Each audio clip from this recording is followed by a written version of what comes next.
Coucou tout le monde, bienvenue sur ma chaîne qui m'apprend l'anglais, la chaîne qui vous permet de vous améliorer en anglais. Alors likez, partagez, commentez et surtout abonnez-vous, d'accord? Ok, on va se lancer. Plain as day. Plain as day. C'est une expression en anglais qui veut dire est évident, que quelque chose est évident, que quelque chose est clair et net.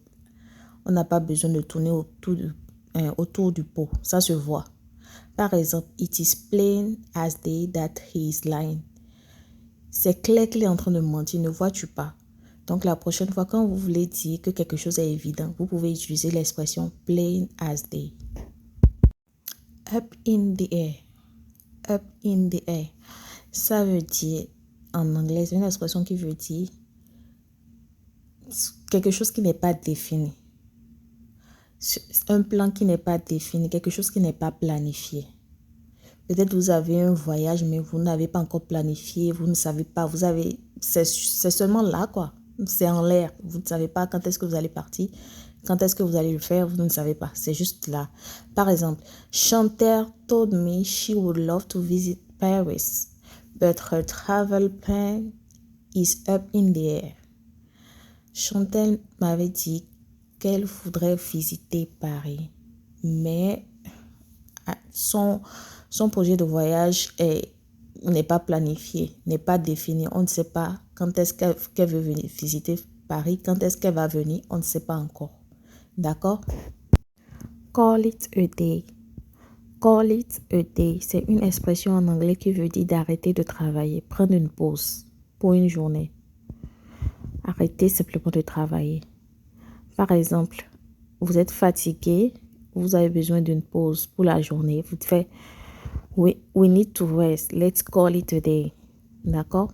Donc, si vous êtes fatigué, vous avez besoin d'une pause et vous ne savez pas quoi dire, juste dites simplement let's call it a day, I need to call it a day. D'accord? To go cold turkey.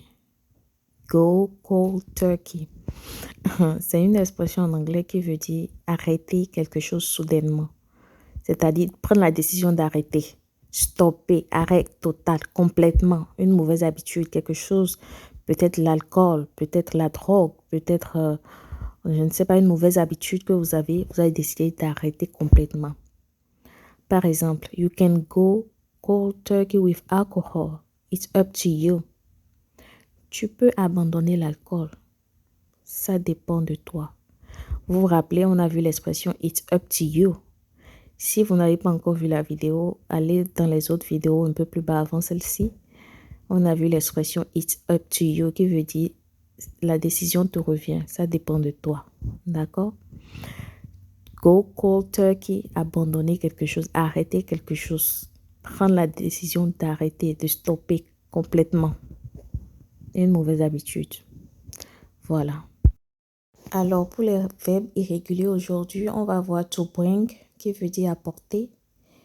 Et au passé simple, c'est bought. Au participe passé aussi, c'est bought.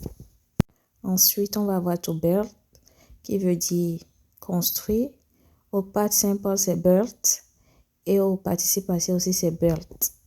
Et enfin, on va voir to burn, qui veut dire brûler. Au passé simple, c'est burnt.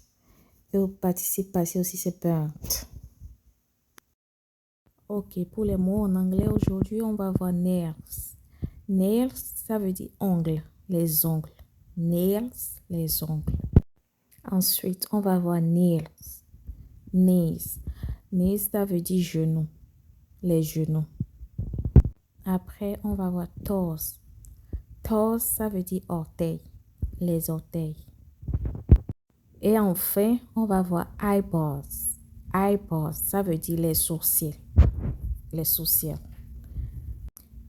C'est tout pour cette vidéo. Bye bye. À la prochaine. Pour plus de vidéos, abonnez-vous, activez la cloche de notification, likez, partagez.